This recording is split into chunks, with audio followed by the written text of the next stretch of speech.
মাস্টারের জগতে ছড়িয়ে দিছে পেশাবটা করিয়া কামটা নিয়ে বাড়ি যাও।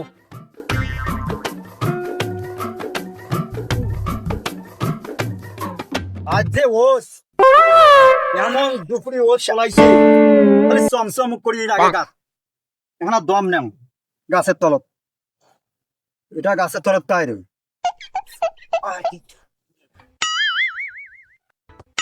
এই, আরে তুই আরে স্কুল ছুটি দিছে? হ্যাঁ চাচা।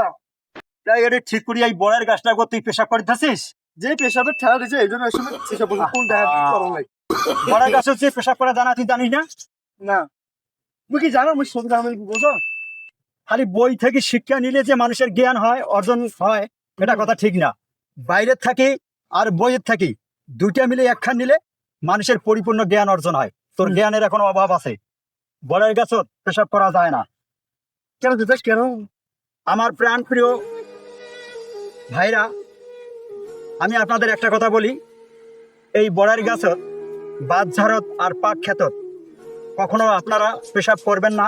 তার কারণ এই বড়ের গাছ, আমরা যারা মুসলমান আমাদের মৃত্যুর পরেও কবরস্থানে লাগবে, কিন্তু কবরস্থানে এই মাঝখানে বড়ের ঠ্যাক কিন্তু গাড়ি দেওয়া হয়। আর বাঁশ তো আমাদের মৃত্যুর পরের বাঁশ লাগে এবং পাট লাগে, তিনটা জিনিস আমাদের মৃত্যুর পরে আমাদেরকে লাগে। প্রত্যেকটি ভাইদেরকে আমি বলবো, অনুরোধ করব, আপনারা কখনো এই তিনটি জায়গায় আপনারা পেশাব করবেন না। তাই সবাই ভালো থাকবেন, সুস্থ থাকবেন। আল্লাহ হাফেজ। চাচা আমি অনেক কিছু জ্ঞান হলো চাচা। আরে আমি অনেক কিছু শিখতে পাইলাম চাচা। থাক থাক, লাগবে না চাচা, আমি বাড়ি গেলাম। তুই যা, তাড়াতাড়ি বাড়ি যা। আচ্ছা। আর আমি এক না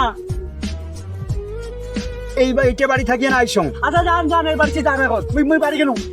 আচ্ছা যা যা, ঠিক আছে।